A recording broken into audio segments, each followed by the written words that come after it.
বৈষম্যবিরোধী ছাত্র আন্দোলন হয়েছে, সেখানে বিএনপির এবং ছাত্রদল সহ বিভিন্ন অঙ্গ সংগঠনের হাজার হাজার নেতাকর্মী আহত হয়েছে, গুমখুম হয়েছে, শহীদ হয়েছে এবং হাসপাতালে কাতরাচ্ছে।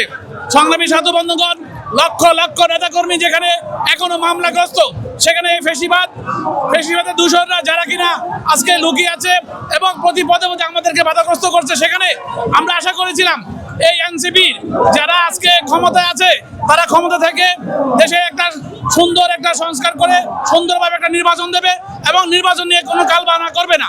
আজকে তারা এই তালবাহানা করে করে শেষ পর্যন্ত ইশরাক ভাইয়ের সেই নির্বাচিত তার সেই ভোটের ব্যালটের সেই রায়কে যেখানে আদালত জনগণের পক্ষে দিয়েছে তা নিয়ে তালবাহানা করার পর জনগণের ভাত আর ধরে রাখা যায়নি।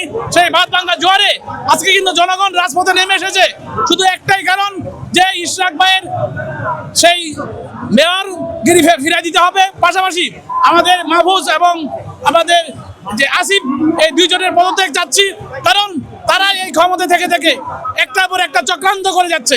আমরা চাই না এই চক্রান্ত আর চলুক, এই চক্রান্ত থেকে বেরিয়ে এসে তারা রাজনীতি করুক, তারা ক্ষমতা থেকে রাজনীতি করতে পারে না। আমরা চাই তারা উপদেষ্টা পদ থেকে পদত্যাগ করে রাজপথে নেমে এসে রাজনীতি করুক। দেখুন, রাজনীতি করতে গেলে জনগণের ভোট দিয়ে কিভাবে ক্ষমতা আসা যায়। যদি জনগণ ভোট দেয়, যারা জনগণের ভোটে নির্বাচিত হবে।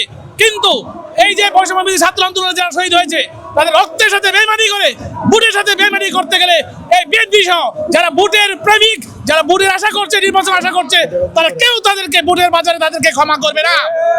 কাজী আমরা চাই অনতি বিলম্বে এই ডিসেম্বরের ভিতরে নির্বাচন দেওয়ার জন্য।